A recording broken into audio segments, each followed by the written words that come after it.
নমস্কাৰ north east নাওৰ এই বিশেষ অনুষ্ঠান সামৰিকীলৈ আপোনালোক সকলোকে মই কল্পজ্যোতি শইকীয়াই আদৰণি জনাইছোঁ। প্ৰতিবাৰৰ দৰে এইবাৰো আমাৰ সৈতে আছে নৰ্থ ইষ্ট নাওৰ মুখ্য সম্পাদক পৰেশ মালাকাৰ ডাঙৰীয়া। আৰু প্ৰতিটো অনুষ্ঠানতে আমি এটা বিশেষ বিষয়ৰ ওপৰত আমি বিশ্লেষণ আগবঢ়োৱাৰ বাবে চেষ্টা কৰোঁ। কিছুমান প্ৰশ্ন থাকে মোৰ আৰু সেই প্ৰশ্নৰ বিশ্লেষণ আগবঢ়াই পৰেশ মালাকাৰ ডাঙৰীয়াই। আৰু আজিও এটা আমি বিশেষ বিষয়ৰ ওপৰত এটা বিশেষ চৰ্চিত বিষয়, সেয়া লাগিলে সামাজিক মাধ্যমেই হওক বা সচেতন মহলৰ মাজতেই হওক। কিছুদিন পূৰ্বে শিৱসাগৰত এগৰাকী কিশোৰী পাঞ্জা খেলুৱৈ দুগৰাকী মাৰোৱাৰী সম্প্ৰদায়ৰ ব্যক্তিয়ে প্ৰহাৰ কৰা ঘটনাক লৈ পিছৰ যি পৰিস্থিতি বা 30টা সেই পটভূমিতে 30টাকৈ জাতীয় জনগোষ্ঠীয় সংগঠনৰ জন্ম হোৱা বুলি কোৱা হয়। সেয়া প্ৰকৃততেনো কি, বা মন্ত্ৰী ৰণোজ পেগুৰ উপস্থিতিত শিৱসাগৰৰ সমগ্ৰ মাৰোৱাৰী সমাজে তামোল পাণ লৈ আঁঠু কাঢ়ি সেৱা লোৱা দৃশ্যসমূহেই হওক, আৰু তাৰ পিছতে হঠাৎ আৱিৰ্ভাৱ হোৱা মিয়াৰ প্ৰসংগই হওক, মুখ্যমন্ত্ৰীৰ মুখত মিয়াৰ প্ৰসংগ, তাৰ পাছতেই শিৱসাগৰত কেইজনমান যুৱকে বা দুষ্কৃতিকাৰীয়ে প্ৰায় 15-20জন বিশেষ সংখ্যালঘু সম্প্ৰদায়ৰ লোকক প্ৰহাৰ কৰি আছে। জয় অসম ক'বলৈ কোৱা হৈছে, বীৰ লাচিত সেনা জিন্দাবাদ ক'বলৈ কোৱা হৈছে, আটাচু জিন্দাবাদ ক'বলৈ কোৱা হৈছে, বা সদৌ অসম ছাত্ৰ সন্থা জিন্দাবাদ ক'বলৈ কোৱা হৈছে। সেই বিশেষ ভিডিঅ'টোৰ আঁৰতনো কোন আছে সেয়া বৰ্তমান সময়লৈকে স্পষ্ট নহ'ল। আৰু অথচ সেই কেইগৰাকী শ্ৰমিকে বৰপেটা থানাত গোচৰ দিছিল বিজেপিৰে শিৱসাগৰ জিলাৰ এগৰাকী বিজেপি নেতা, বৰগোহাঁই উপাধিৰ বিজেপি নেতা, তেওঁৰ বিৰুদ্ধে গোচৰ দিয়াৰ পাছতো কিন্তু বৰ্তমানলৈকে কোনো ধৰণৰ ব্যৱস্থা গ্ৰহণ নকৰিলে আৰক্ষীয়ে। তেওঁৰ বিৰুদ্ধে তেওঁলোকে প্ৰহাৰ কৰা বুলি কৈছিল, 15 লাখ টকা দিবলৈ থকা বুলি কৈছিল। সেই সমগ্ৰ বিষয় আমি পটভূমিটো কিছু জনাই লৈছোঁ। প্ৰথমতেই মই আপোনাক সুধিব বিচাৰিছোঁ যে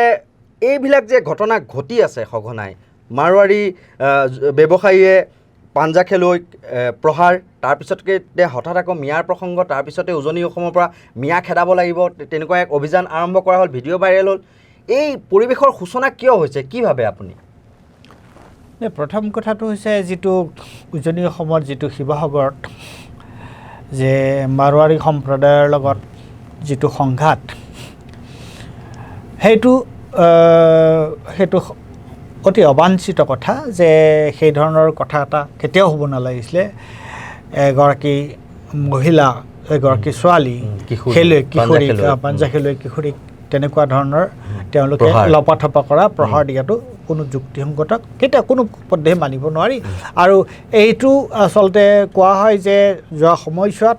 এই কথা এইটো কাৰণে অকণমান বেছি উত্তেজিত হৈছিলে মানুহবোৰ, যে যোৱা সময়ছোৱাত যিহেতু হিন্দু যিটো আমাৰ যিটো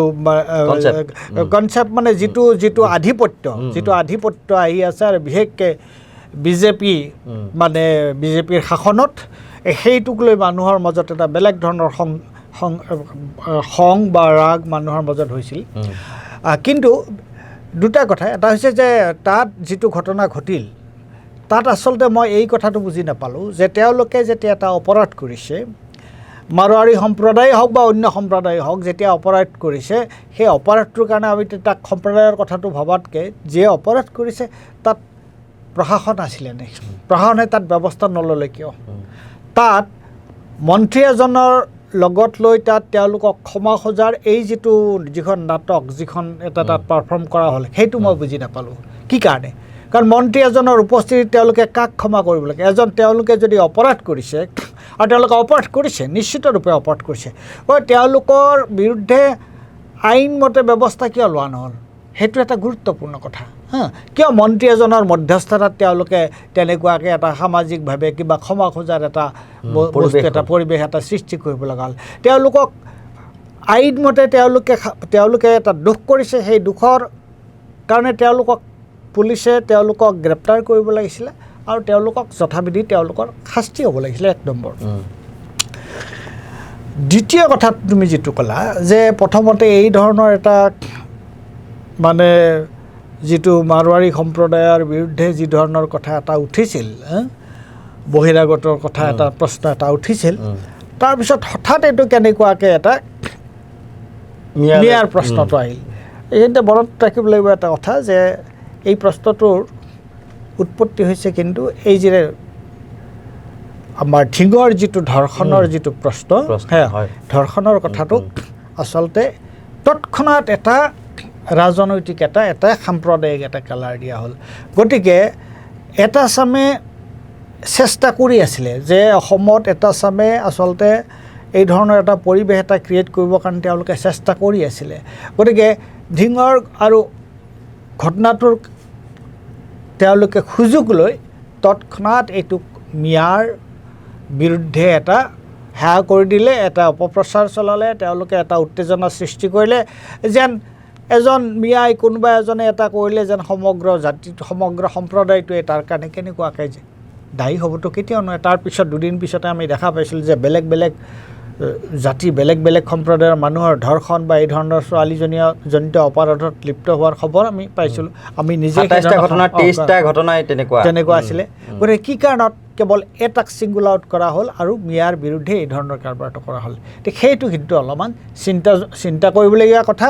আৰু এই ক্ষেত্ৰত মই এটা কথাই ক'ম যে আচলতে যোৱা সময়ছোৱাত চৰকাৰ আমাৰ ৰাজ্য চৰকাৰ হিমন্ত বিশ্ব শৰ্মাৰ নেতৃত্বত ৰাজ্য চৰকাৰ সকলো ফালেই তেওঁলোক বিফল হৈছে আৰু মানুহৰ মাজত এটা বেলেগ ধৰণৰ সাধাৰণ মানুহৰ মাজত এটা বেলেগ ধৰণৰ বিক্ষোভ বেলেগ ধৰণৰ এটা ক্ষোভৰ সৃষ্টি হৈছে গতিকে মই ভাবোঁ যে এই যে আৰু তাত মিয়াৰ যিটো উচতনি হিমন্ত বিশ্বই দিছে এইটো যে মানুহৰ দৃষ্টিভংগী বেলেগ ফালে লৈ যোৱাৰ কাৰণে এইটো এক ধৰণৰ এটা তেওঁলোকে ষড়যন্ত্ৰ বুলি মই ভাবিছোঁ মানে জ্বলন্ত সমস্যাসমূহৰ পৰা মানুহৰ আমাৰ যিবিলাক মূল সমস্যা আমাৰ সমস্যা কি এতিয়া মানুহৰ সমস্যা কি যে সংস্থানৰ সমস্যা হয়নে নহয় নিবনুৱা সমস্যা মানুহৰ কিছু মূল্য বৃদ্ধিৰ সমস্যা তাৰপিছত স্মাৰ্ট মিটাৰৰ সমস্যা আজি যে গুৱাহাটীত কিটো অৱস্থা হৈছিলে বানপানী হৈ পেলাই কি হৈছে কালি কি হৈছিলে ৰাস্তা ঘাটৰ অৱস্থাই নহয় এতিয়া গুৱাহাটীত যে মানে ডাঙৰ নহয় সাধাৰণ ধৰণৰ বৰষুণ এজাক হ'লেই যে মানুহে ক'তো যাব নোৱাৰা হৈ যায় মূল জিএছ ৰোডটো বন্ধ কৰি দিব লগা হয় এই ক্ষেত্ৰত এতিয়ালৈকে আমি চৰকাৰৰ পৰা কিবা শুনিছোঁনে যে তেওঁলোকে কি কৰিব ওলাইছে এই যে গুৱাহাটীত যে এনেকুৱা ধৰণৰ এটা অভাৱনীয়ভাৱে যে এটা বুজিছোঁ গতিকে তেওঁলোকে দুখ দিলেইতো নহ'ব তেওঁলোকে কি কৰিছে এই যে এটা অৰাজক যে পৰিস্থিতি চৰকাৰৰ এটা অৰাজক পৰিস্থিতি এফালে তেওঁলোক যে প্ৰশাসন চলোৱাত সম্পূৰ্ণৰূপে ব্যৰ্থ হৈছে গতিকে তেতিয়া তেওঁলোকে কি কৰিছে যে সাধাৰণ সকলো শ্ৰেণীৰ মানুহৰ খং ক্ষোভ চৰকাৰৰ বিৰুদ্ধে যাব বুলি তেওঁলোকে মানুহৰ মাজত এই ধৰণৰ মিয়া অমিয়া এইবিলাক আনি এটা সাম্প্ৰদায়িক এটা উত্তেজনা সৃষ্টি কৰাৰ এটা চেষ্টা কৰিছে যাতে মানুহৰ মনোযোগ প্ৰকৃত যিবোৰ মানুহৰ সমস্যা সেই সমস্যাবিলাকৰ পৰা এই ধৰণৰ সাম্প্ৰদায়িক উত্তেজনাৰ প্ৰশ্নলৈ ঢাল খুৱাই দিব পাৰি মানে মূল সমস্যাসমূহ ৰাইজৰ মনৰ পৰা আঁতৰাই ৰাখিবলৈ এনেকুৱা ধৰণৰ ধৰ্মীয় আফিং খুৱাইছে আপোনাৰ মতে এই ক্ষেত্ৰত মই আপোনাক সুধিব বিচাৰিছোঁ এই ক্ষেত্ৰত ক'ৰবাত নহয় ক'ৰবাত মুখ্যমন্ত্ৰীয়ে যিটো ট্ৰেক এটা সৃষ্টি কৰি দিছে সেই ট্ৰেকত অসমৰ জাতীয় জনগোষ্ঠীয় সংগঠনসমূহে ভৰি দিছে নেকি বা তেওঁলোকেও এই উচতনিত ভুল গৈ পেলাই তেনেকুৱা এটা ট্ৰেকত ভৰি দিছে নেকি যাৰ বাবে তেওঁলোকে বিভিন্ন সময়ত উগ্ৰ কিছুমান মন্তব্য কৰা আমি দেখিবলৈ পাওঁ কি ক'ব নাই এটা তোমাৰ এটা কথা কৈছা বাৰু এই যে জাতীয় সংগঠন বুলি যিবিলাক কোৱা হয় এইবোৰ কোন আচলতে এই যে জাতীয় সংগঠনবোৰ মইতো ক'ম এইবোৰে কিছুমান স্বয়ংভূ সংগঠন এই সংগঠনবিলাকৰ লগত কোন আছে তেওঁলোকে কাক প্ৰতিনিধিত্ব কৰে এই সংগঠনবিলাকে তেওঁলোকে কাক প্ৰতিনিধিত্ব কৰে তেওঁলোকৰ লোকাষ্টাণ্ডিটো কি আজি আমি দেখা পাইছোঁ যোৱা সময়ছোৱাত যে তেওঁলোকে কিবাক লৈ স্মাৰক পত্ৰ দিব কেতিয়াবা বিক্ষোভ কৰিব কেতিয়াবা অৱস্থান ধৰ্মঘট কৰিব এফালেদি তেওঁলোকে ৰাস্তাত অৱস্থান ধৰ্মঘট কৰিব আনফালে আকৌ তেওঁলোকক দেখা পাম যে গধূলি তেওঁলোকে চিফ মিনিষ্টাৰৰ লগত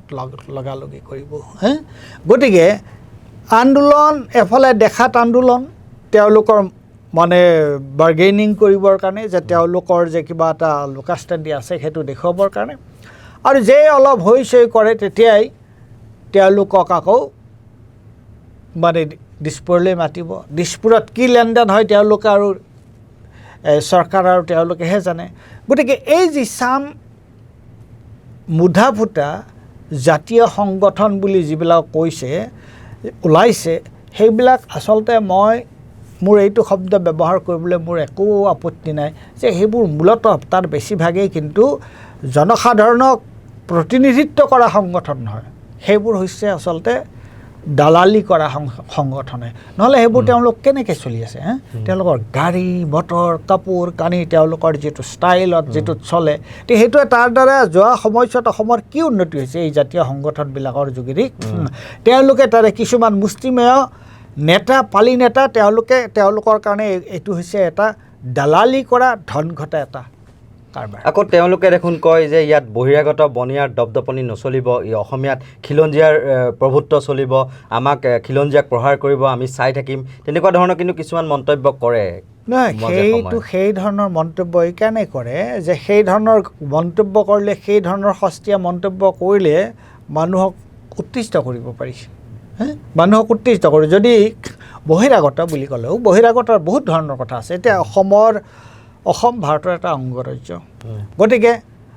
ভাৰতবৰ্ষৰ যিকোনো মানুহ ভাৰতবৰ্ষৰ যিকোনো ৰাজ্যৰ মানুহ অসমত আহি চাকৰি বাকৰি কৰিব পাৰে ব্যৱসায় বাণিজ্য তেওঁলোকে কৰিব পাৰে তাত কোনো বাধা বিঘিনিৰ প্ৰশ্ন নাই কিন্তু প্ৰশ্নটো হৈছে ক'ত প্ৰশ্নটো হৈছে যে এইখন চৰকাৰ অহাৰ পিছৰ পৰা আমি দেখিছোঁ যে হিন্দী বলয়ৰ যিবিলাক ডাঙৰ ডাঙৰ ব্যৱসায়িক গোষ্ঠী সেই ব্যৱসায়িক গোষ্ঠীবিলাকৰ প্ৰভুত্ব গুজৰাট ৰাজস্থান দিল্লী এইবিলাকৰ আমি প্ৰভুত্ব দেখা পাইছোঁ কিহত কেনেকৈ প্ৰভুত্ব দিয়ে দুই ধৰণে প্ৰভুত্ব দেখা পাইছোঁ এক ধৰণৰ ঘটনাটো হৈছে যে তেওঁলোকে ঠিকা ঠুকুলি যিবিলাক গভৰ্ণমেণ্টৰ ডাঙৰ ডাঙৰ কাম চব তেওঁলোকে পায় সাধাৰণ মাৰোৱাৰী এজন এটা কিবা চাকৰি কৰিছে বা হিন্দী ভাষী কোনোবা এজনে ইয়াত চাকৰি কৰিছে কিবা সৰু ব্যৱসায় কৰিছে তেওঁৰ লগততো অসমৰ সাধাৰণ মানুহৰ কোনো গণ্ডগোল নাই ইমান দিনৰ পৰা আছে অসমত বহু জেগাত এই ধৰণৰ মানুহ আছে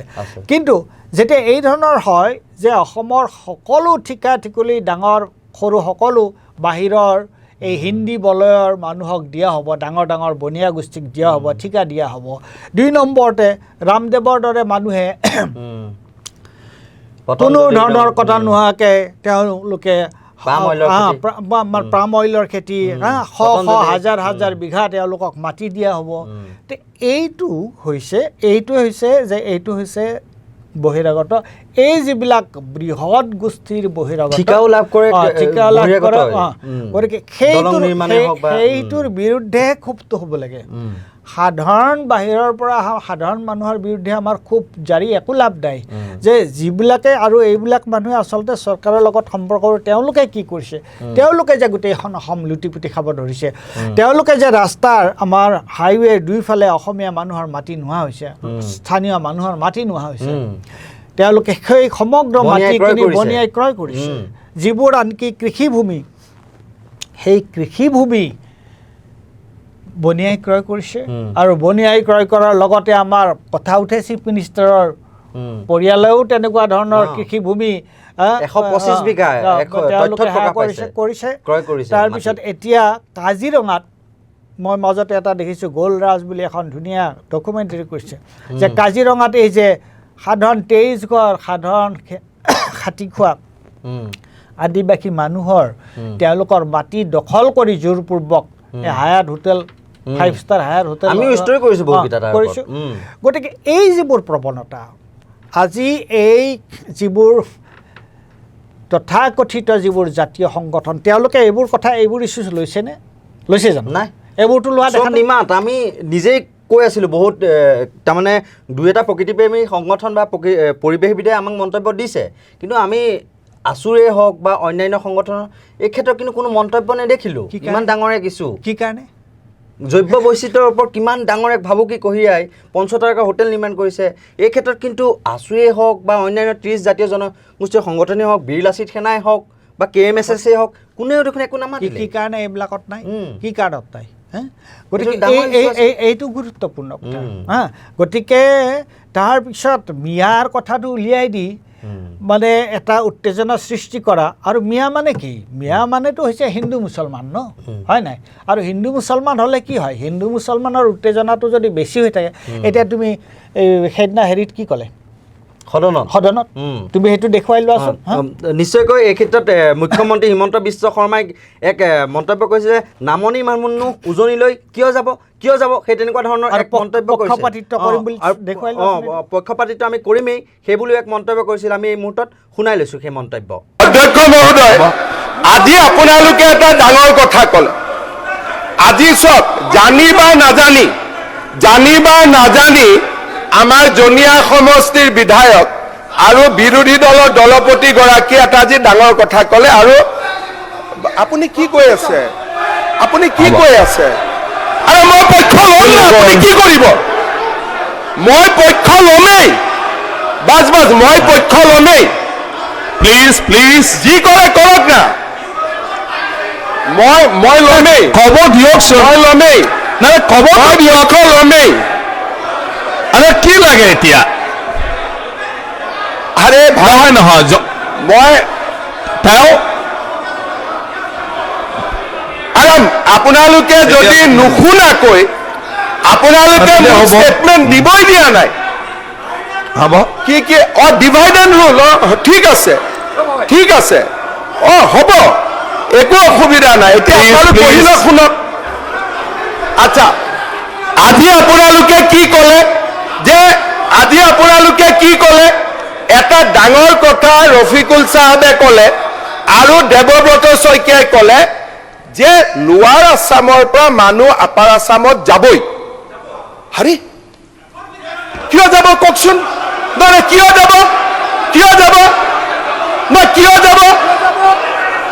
যাব আপোনালোকে কওক। তাৰমানে আপোনালোকে গোটেই অসমখন ল'বই।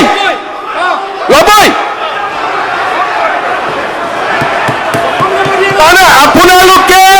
মিয়া মুছলমান মানুহখিনিয়ে গোটেই অসম ল'বই।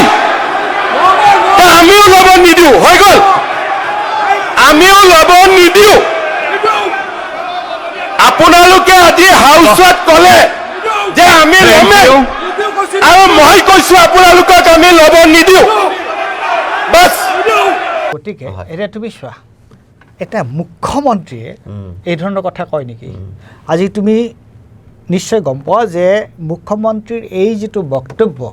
এই বক্তব্যক লৈ পেলাই দ্য হিন্দু,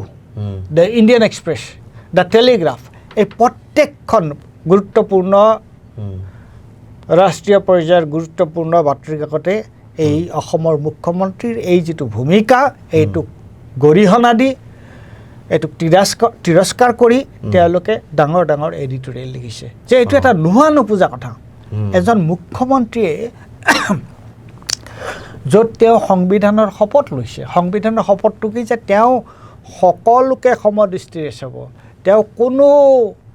ধৰ্মীয় বা অন্যান্য কোনো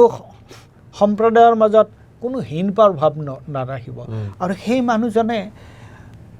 বিধানসভাৰ মজিয়াত বীৰ দৰ্পে কৈছে যে মই পক্ষপাতিত্ব কৰিমেই। আৰু তেওঁৰ মন্ত্ৰীসভাৰ দেখিছে তেওঁৰ পিছফালে পীয়ুষ হাজৰিকাই এইটো কি ধৰণৰ কথা? আৰে তোমাৰ কোনোবা এজন যদি অপৰাধ কৰিছে সেই অপৰাধীক শাস্তি দিয়া, কিন্তু তুমি এটা নিৰ্দিষ্ট জনগোষ্ঠীক কাঠগড়াত কৰাবৰ কাৰণে হু আৰ ইউ? এইটোতো বিধিসন্মত কথা নহয়, এইটোতো আইনসন্মত কথা নহয়, এইটোতো সাংবিধানিক কথা নহয়। গতিকে এই কথাটো, এই ধৰণৰ এটা উত্তেজনা চৰকাৰ, এই যিটো শাসকীয় দল, সেই শাসকীয় দলটোৱে, মই আকৌ যদি ঘটনাটোলৈ ঘূৰি যাওঁ, এই শাসকীয় দলটোৱে নিজৰ ব্যৰ্থতা ঢাকি ৰাখিবলৈ সাধাৰণ মানুহৰ মাজত এটা সাম্প্ৰদায়িক উত্তেজনা সৃষ্টি কৰিব বিচাৰিছে, আৰু যিটোক তেওঁলোকে হিন্দু মুছলমান কৰিব বিচাৰিছে। তাৰ কাৰণেই তেওঁলোকে এই কামবোৰ কৰি আছে। নিজৰ ব্যৰ্থতা থাকি বুলি আচলতে কিমান দিন এই খেলখন চলাই নিব সাধাৰণ ৰাইজে জানো বুজি নুঠিব এটা সময়ত কি ভাবে নহয় তুমি এটা বস্তু লক্ষ্য কৰিবা যে এতিয়া এই যিবোৰ খিলঞ্জীয়া কৰি তেওঁলোকে বিভিন্ন ঠাইত বিভিন্ন নহয় 2-4 ঠাইত তেওঁলোকে কোনোবা সংগঠন ওলাই আহিছে কিবা কৰি আছে সেইবিলাক আচলতে বেলেগ কোনো ইণ্ডিপেণ্ডেণ্ট সংগঠন নহয় সেইবোৰ অলপ যদি ভালকৈ অনুসন্ধান কৰা যায় গম পোৱা যাব যে সেইবোৰ আচলতে বিজেপিৰ মদতত বিজেপিৰ এজেণ্টৰ যোগেদিহে এইবোৰ কাম হৈছে আৰু তেওঁলোকে যিহেতু বিজেপি বুলি এতিয়া প্ৰতিবাদ কৰিব নোৱাৰে চবেই জানে যে বিজেপিৰ এইটো এজেণ্ডা হিন্দু মুছলমানটো বিজেপিৰ এজেণ্ডা মিয়া অমিয়াটো বিজেপিৰ এজেণ্ডা গতিকে সেইটো তেওঁলোকে যিহেতু বিজেপিৰ যিখন ফলক লৈ নিজৰ নামত কৰিলে যিহেতু মানুহে কোনো গুৰুত্ব নিদিব সেইকাৰণে তেওঁলোকে এই ছদ্মবেশী এই সংগঠনবিলাকক লৈ অমুক সংগঠন তমুক সংগঠন নাম দি খিলঞ্জীয়াৰ আধিপত্যৰ প্ৰশ্নটো উলিয়াইছে এইটো আচলতে এটা বিজেপিৰ এটা ইছ্যু ডাইভাৰ্ট কৰা মানুহক বিপথে পৰিচালিত কৰাৰ এটা পৰিকল্পনা কিন্তু তুমি দেখিছা নেকি অসমত সাধাৰণ মানুহৰ মাজত এইটোক লৈ কিবা উত্তেজনা দেখিছানে নাই একো নাই কিমান দৰঙত শপত লৈছে হিন্দু মুছলমান উভয় ৰাইজ মিলি লগত আৰক্ষী বিষয় আছে দৰঙৰ ঢোলাত তেওঁলোকে সকলোৱে শপত লৈছে যে আমি সকলোৱে মানে সহযোগিতাৰে আমি কোনো ধৰণৰ ভেদভাৱ নাৰাখোঁ আমাৰ মাজত আমাৰ পৰাই যাতে এটা মেছেজ যাওক গোটেই ৰাজ্যৰ বিভিন্ন প্ৰান্তলৈ যে সকলোৱে আমি সমিল মিলেৰে কৰিম কোনো সাম্প্ৰদায়িক শক্তিয়ে যাতে আমাৰ এই মিলাপ্ৰীতি বা একতাক বাধা দিব নোৱাৰে সেই দৃশ্য আছে আমাৰ হাতত আমি দেখুৱাই লৈছোঁ আপোনালোকৰ বুলি আজি আমি পূব মংগলদৈ ভোলাবাসী ৰাইজে সংকল্পবদ্ধ শপত গ্ৰহণ কৰোঁ যে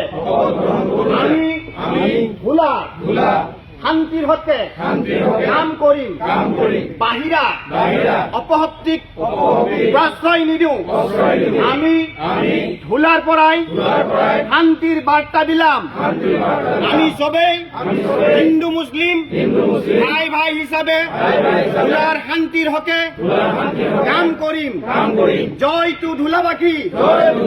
জয় টু অসমবাসী ভোলাৰ শান্তি আমাৰ কাম্য ভোলাৰ শান্তি আমাৰ কাম্য ভোলাৰ শান্তি আমাৰ কাম্য নিশ্চয়কৈ এয়াই এক সম্প্ৰীতিৰ বাৰ্তা এক এনাৰ্জি আৰু সেইটো তুমি গুৱাহাটীত আছা ময়ো গুৱাহাটীত আছোঁ আমি গুৱাহাটীত তেনেকুৱা কিবা উত্তেজনা দেখিছোঁ নেকি নাই একো উত্তেজনা সকলো সমিল মিলে চলি আছে ধুনীয়াকৈ মানে বিফল হৈছে তেওঁলোক গতিকে এইবোৰ এজেণ্ডা কৰি লাভ নাই এইবোৰ এজেণ্ডা কৰি মানুহক কাৰণ মানুহে যোৱা 10 বছৰত যিটো ভুঞ্জিছে এই বিজেপিৰ শাসনত মানুহে যিটো ভুঞ্জিছে এতিয়া এপইণ্টমেণ্টৰ ক্ষেত্ৰত কি হৈছে এই যে ইমান দিন চাকৰি কৰি থকা মানুহক কেনেকৈ কি 20-25,000-15,000 টকা কমাই দিছে দৰমহা আৰু নিয়মীয়াকৰণ কৰি দিছে নিয়মীয়া কৰিছে এইটো কি ধৰণৰ কথা গুৰু বন্দনা নে গুৰু পঞ্চনা এইটো কেনেকুৱা ধৰণৰ কথা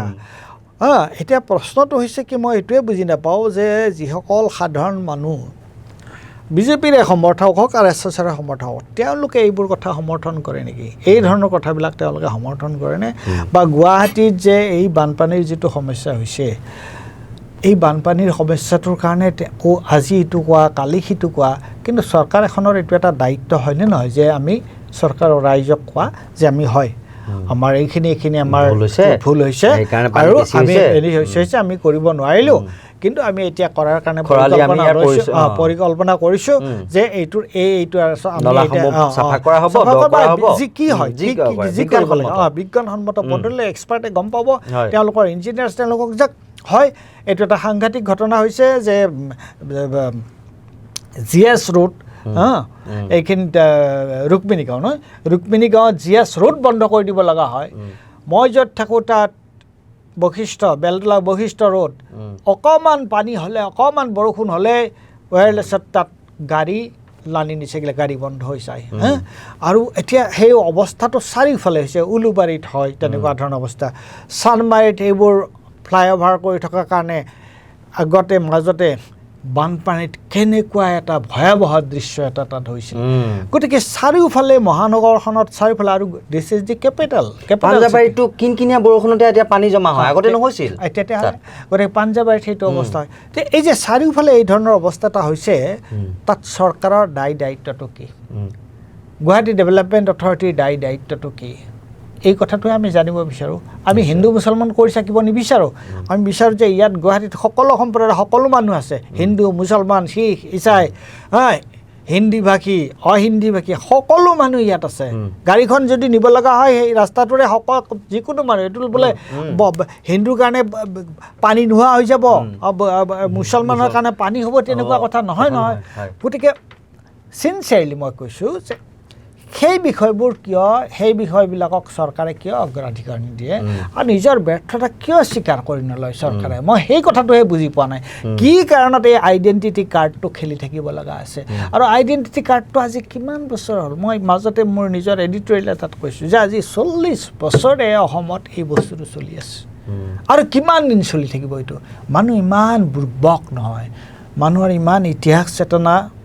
নোহোৱা নহয় গম পায় মানুহে গতিকে সেইকাৰণে মই দেখিছোঁ এইবাৰ এইটোৰ দ্বাৰা মানুহ উত্তেজিত হোৱা নাই এই ধৰণৰ প্ৰচাৰৰ দ্বাৰা নিশ্চয়কৈ আমি অনুষ্ঠানটো বেছি দীঘলীয়া নকৰোঁ আৰু দুটা কথা আপোনাক মই সুধিম এতিয়া কোৱা হয় যে খিলঞ্জীয়া প্ৰসংগটোলৈ পুনৰ যিবিলাক জাতীয় জনগোষ্ঠীয় সংগঠন সেই প্ৰসংগটোলৈ আমি ঘূৰি আহিছোঁ কালি বীৰ লাচিত সেনাৰ নেতা শৃংখল চলিহাই এটা কথা ক'লে যে এইবাৰ স্পষ্ট কথা ২৬ত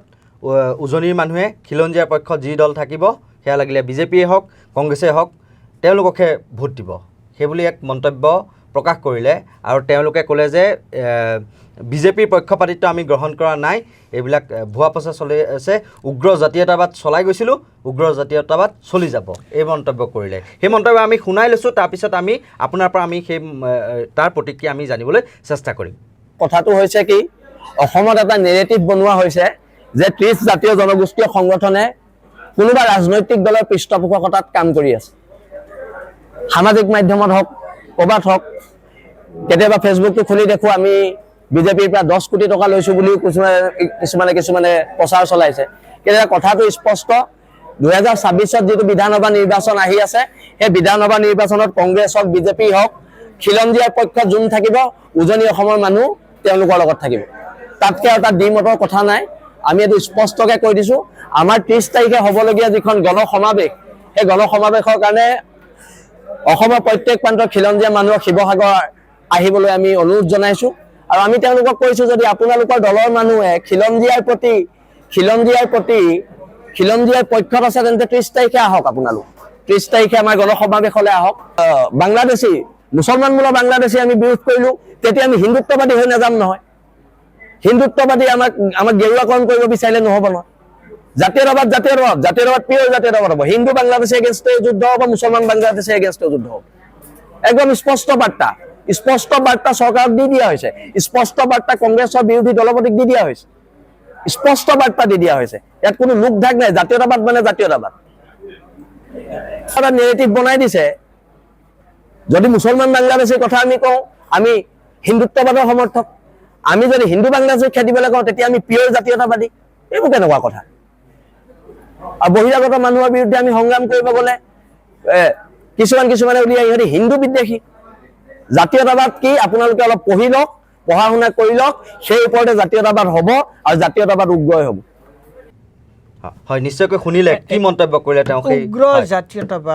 উগ্ৰ জাতীয়তাবাদ কেতিয়াও সমৰ্থনযোগ্য নহয় উগ্ৰ জাতীয়তাবাদ কেতিয়াও সমৰ্থনযোগ্য নহয়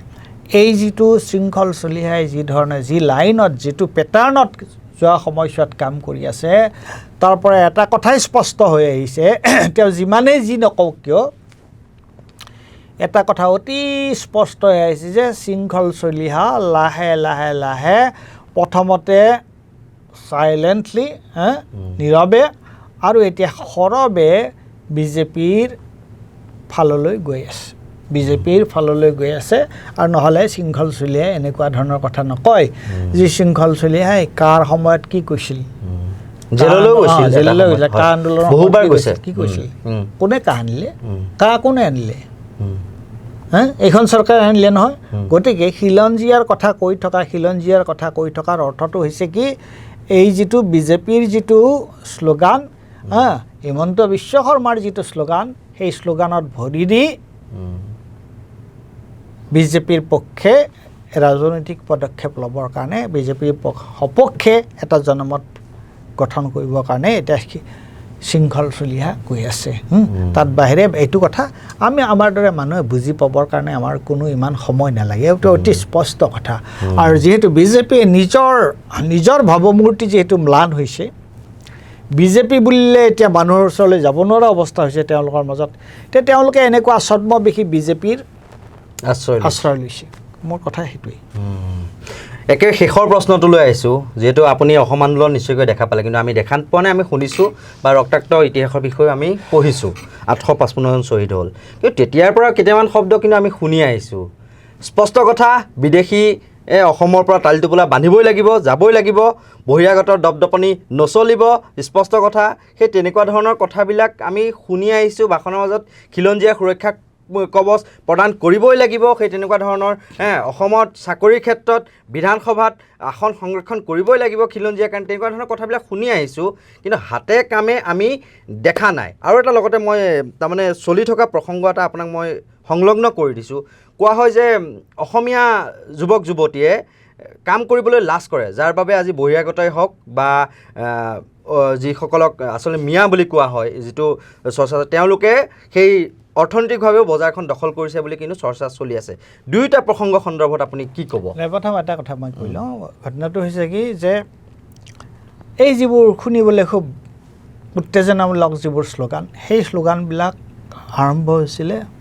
আজিৰ পৰা 40 বছৰ আগতে আৰু মই কৈছোঁৱেই যে সেই শ্লোগানবিলাক যে একচুৱেলি অৰ্থহীন হৈ গৈছে এইটো কিমান এই শ্লোগানবিলাক দি আছে কিমান এই শ্লোগানবিলাক দি পেলাই AGP চৰকাৰ কৰিলে বিদেশী নাগৰিকৰ একো নহ'ল বিজেপি চৰকাৰ কৰিলে চৰকাৰ কৰি মোদীয়ে ক'লে যে 16 মেৰ ভিতৰত চব যাবগৈ লাগিব কিন্তু NRCখন ঠিক কৰাৰ ক্ষেত্ৰত একো নহয় গতিকে এইবোৰ সমস্যাৰ সমাধানৰ কাৰণে ধুনীয়াকৈ অসম চুক্তিত কোৱা হৈছে যে 1971 পিছত যিসকল আহিছে তেওঁলোকক বহিষ্কাৰ কৰা তেওঁলোক এইবিলাক কৈছে গতিকে সেইবোৰ স্পষ্টতা থকাৰ পিছতো আকৌ কিয় এইবোৰ গান আমি শুনি থাকোঁ এইবোৰ গান আমি এইকাৰণে শুনি থাকোঁ যে আচলতে কাৰো কোনো সদিচ্ছা নাই সমস্যা জীয়াই ৰাখিব বিচাৰে আৰু বিশেষকৈ এই জাতীয়তাবাদী এটা উত্তেজনা সৃষ্টি কৰি ক্ষমতা দখল কৰাৰ কাৰণে আবেগ তাত বাহিৰে এইবিলাকৰ কোনো অৰ্থ নাই গতিকে মানুহে এইবোৰ কথাক একেবাৰে গুৰুত্ব দিবই নালাগে 2 নম্বৰ কথা যিটো কৈছা সেইটো অলপ বেলেগ ধৰণৰ তুমি কৈছিলা যে অসমীয়া ল'ৰা ছোৱালীয়ে কিয় এইবোৰ কাম কৰিব তাৰ এটা ঐতিহাসিক কাৰণ এটা আছে মোক মোৰ ৱাইফে মোৰ শ্ৰীমতীয়ে কৈছিলে যে আগতে এনেকুৱাকৈ অসমীয়া বোৱাৰীয়ে মহিলাই এনেকৈ আহি পেলাই ৰাস্তাত চব্জি বেপাৰ কৰা নাছিলে চাহৰ দোকান দিয়া নাছিলে সঁচাই দিয়া নাছিলে অসমৰ সমাজখন হয় অসমীয়া মানুহ খুব উদ্যোগী মানুহ নাছিলে কিন্তু অসমৰ আগৰ যিখন পৰম্পৰাগত যিখন সমাজ তাত চাকৰি বাকৰি আছিল অলপ বছৰত বাকী মানুহৰ জীৱনটো এটা সেলফ সাফিচিয়েণ্ট এটা লাইফ হৈছিলে তেওঁলোকে পথাৰখন আছিলে বাৰীখন আছিলে গতিকে এই নাপিতৰ চাকৰি কৰিব লগা বা তেনেকুৱা ধৰণৰ আৰু কি কৈছিলা তুমি ধুবাৰ চাকৰি কৰিব নাপিতৰ চাকৰি কৰিবলৈ এইবিলাক কাম কৰাৰ কাৰণে মানুহ তেতিয়া ওলাই অহা নাছিলে কাৰণ ওলাই অহা নাছিলে তাৰ প্ৰয়োজন নাছিলে আৰু যেতিয়া ট্ৰেডিশ্যনেলি এই কামবিলাক বাহিৰৰ পৰা অহা মানুহে কৰি আহিছিলে বিভিন্ন ঠাইত গতিকে অসমীয়া মানুহ অসমীয়া ল'ৰা ছোৱালীৰ বা এইটোৰ প্ৰয়োজনেই হোৱা নাছিল গতিকে এটা যেতিয়া তাৰ এটা ঐতিহাসিক কাৰণ এটা আছে আৰু এতিয়া কিন্তু যেতিয়া টানত পৰিছে তেতিয়াতো অসমীয়া ডেকা ল'ৰা ছোৱালী ওলাই আহিছে তেওঁলোকে ওলাই আহিছে তেওঁলোকে চলাইছে কিমানে ই ৰিক্সা চলাইছে কিমানে পাচলি বিক্ৰী কৰিছে কিমানে ফল মূল বিক্ৰী কৰিছে কিমানে তোমাৰ ঘুমটিৰ দোকান দিছে প্ৰয়োজনত হৈছে চেলুন কৰিছে প্ৰয়োজনত হৈছে এইটো উপায় নাই ক'ব লগা হৈছে কিন্তু আগতে সেই ধৰণৰ প্ৰয়োজনটো নাছিল কাৰণে হোৱা নাছিলে গতিকে এতিয়া আহিছে আৰু সেইকাৰণে অলপ অসমীয়া মানুহৰ মাজতে এইবোৰৰ কাৰণে অকণমান পিছ হুকি থকা স্বভাৱটো তাত কোনো অস্বাভাৱিকতা নাই কাৰণ এইটো প্ৰয়োজনেই হোৱা নাছিলে কিন্তু এতিয়া চিটুৱেশ্যন এনেকুৱা হৈছে এনেকুৱা প্ৰত্যাহ্বান আহিছে মানুহৰ মাজত টকা পইচাৰ এনেকুৱা অভাৱ হৈছে, খেতি নচলা হৈছে, অন্য মূল্য বৃদ্ধি ব্যৱসায় কিমান বাণিজ্য হৈছে? নহৈছে পৰিস্থিতি। গতিকে এতিয়াতো সকলো কাম কৰিবৰ কাৰণে বাধ্য হৈ পৰিছে। হয়, খুব গুৰুত্বপূৰ্ণ কথা কিছুমান কিন্তু আজি উল্লেখ কৰিলে এই যি আমাৰ সাময়িকী অনুষ্ঠানৰ জৰিয়তে। আৰু এনেকুৱা ধৰণৰ কিছুমান বিষয়ৰ ওপৰত আমি পৰৱৰ্তী পৰ্যায়তো আমি আলোচনা কৰিম আৰু আমাৰ এই সাময়িকী অনুষ্ঠানৰ জৰিয়তে দৰ্শক ৰাইজৰ মাজলৈ আমি লৈ যাবৰ বাবে আমি চেষ্টা কৰিম। আৰু ইয়াৰ লগে লগে মই কল্পজ্যোতি শইকীয়া আৰু পৰেশ মালাকাৰ ডাঙৰীয়াই আপোনালোকৰ মাজৰ পৰা বিদায় লৈছোঁ। এনেকুৱা ধৰণৰ সত্য, নিৰ্ভীক, নিৰপেক্ষ যিসমূহ বিশ্লেষণ বা বাতৰি তাৰ বাবে আপোনালোকে চাই থাকিব নৰ্থ ইষ্ট নাও। ধন্যবাদ।